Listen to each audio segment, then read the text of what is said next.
La palabra con nosotras, con nosotros. Una reflexión de la palabra cotidiana en diálogo con el acontecer de la comunidad.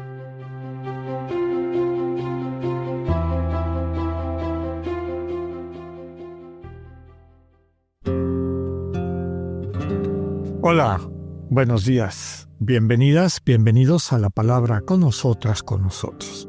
Ayer hacíamos esta necesaria introducción a la primera lista de vicios que nos presenta la primera carta de Pablo a Timoteo, porque, como les comentaba, algunos, pues sí, puede ser que tengan un sentido evangélico, otros habría que verlos a la luz de ese criterio fundamental de dónde está operando Dios, que son los frutos del Espíritu. Personas que en su vida y en su interactuar, en su sensibilidad, reflejan los mismos sentimientos de Cristo. Versículo 8. Sabemos que la ley es buena siempre que se la use debidamente. Esta ley con minúscula, de indicaciones de preceptos para la vida cotidiana que constituía la ley, la Torá del pueblo de Israel, pero que con algunos abusos, como las interpretaciones propias de las escuelas más estrictas o digamos más rígidas del fariseísmo, pues había convertido en casi un ídolo, sustituía la presencia amorosa de Dios. Sigue elaborando eso el autor en el versículo 9, reconociendo que la ley no se dicta para los honrados, sino para castigar a rebeldes y desobedientes. Hay algo de Pablo aquí y hay algo que se separa de Pablo aquí. ¿Qué es lo que hay de Pablo? Pues que esta ley con minúscula tiene un momento y una aplicación. El momento y la aplicación, nos dice Pablo en sus cartas reconocidas como propias por la crítica contemporánea, se aplica a quienes están creciendo. Igual que un niño o una niña necesita límites para poder madurar en su conciencia y sobre todo en su capacidad de misericordia, de compasión hacia los demás, los límites ayudan. Estos elementos de referencia, acompañados de una autoridad que puede llevar a las personas a las que se les invita a que efectivamente hagan ese ejercicio. Entonces, para Pablo, la ley, comentábamos en nuestro anterior podcast, esta ley con minúscula, es un acompañante para una conciencia inmadura, de tal forma que alcance su madurez sin perderse en los laberintos del egoísmo, como hemos dicho en otras ocasiones.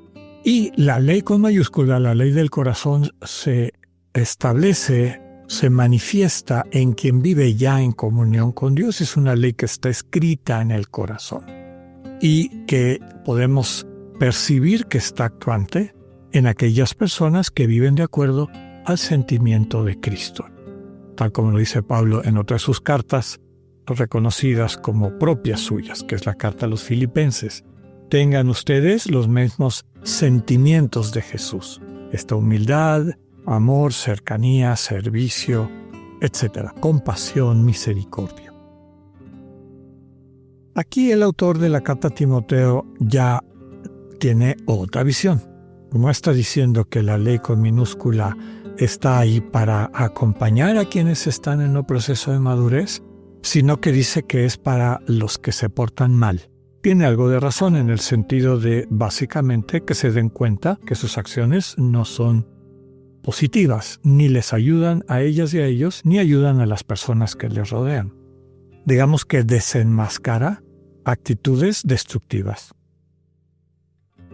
Y después viene toda una lista de situaciones o de acciones que desde una perspectiva evangélica efectivamente son contradictorias del mandamiento del amor.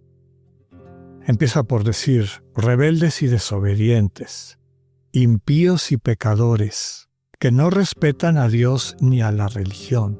Es decir, está presentando un talante de personas con un ego muy desarrollado, con un ego que les controla y que por lo tanto les lleva a malgastar su vida y los talentos que tienen, que deberían estar ahí para ayudarles en consolidarse como amor que se comparte, y se desperdician en esto, en estas rebeldías, en estas desobediencias, En el pecado, que ya hemos dicho que el pecado fundamental es la perversión, es gastarte la vida, tirar la vida y los dones que Dios te ha dado donde no deben de estar.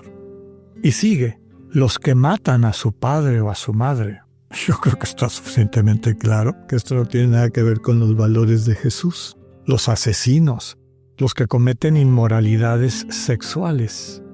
Básicamente está hablando de las personas que rompen una relación de fidelidad con su pareja. Aquí hay una palabra que, dependiendo de las distintas Biblias, se traduce de forma diferente. Algunos hablan de los afeminados, otros de los homosexuales.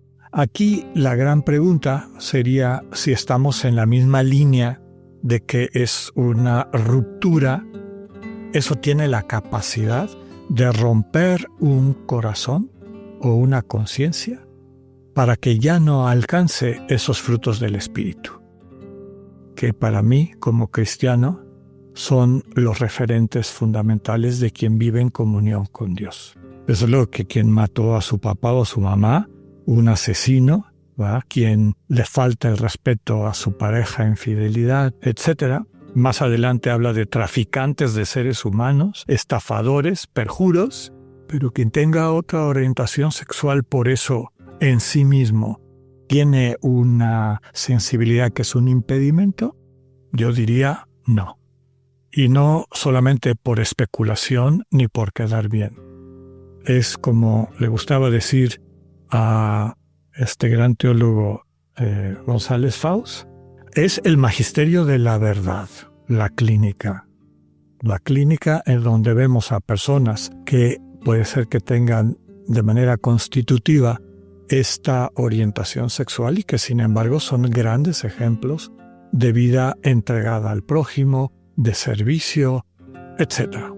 Ahí se cuela algo que es propio, digamos, del contexto cultural, social de la época y que, bueno, a la Iglesia le tocó casi 2000 años entender y desde hace algunas décadas reconocer que nadie elige de una manera, digamos, moralmente imputable la orientación sexual que tiene. Esto como para ir mostrando que hay cuestiones culturales no necesariamente vinculadas al núcleo del mensaje evangélico, que es el amor al prójimo, en comunión, en sinergia con Dios y la manera de amar de Dios.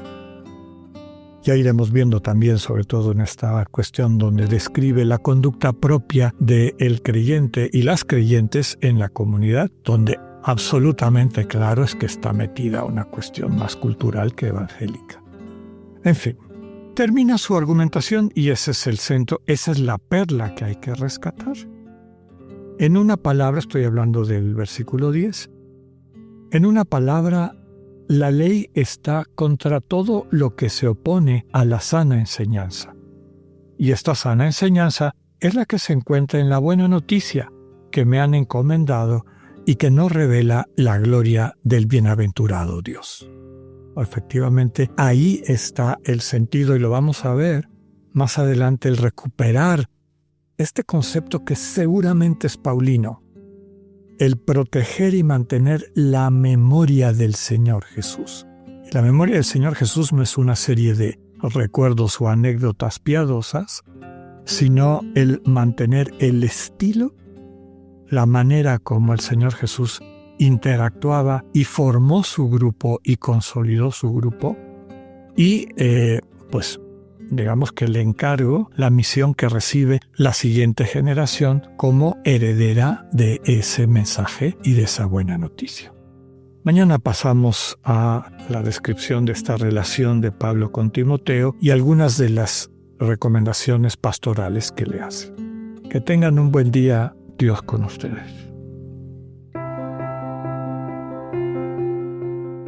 Acabamos de escuchar el mensaje del Padre Alexander Satirka. Escúchalo de lunes a viernes a las 8:45 de la mañana por Spotify o por radioiberoleón.com. Esta es una producción del ITESO, Universidad Jesuita de Guadalajara y Radio ITESO 95.1.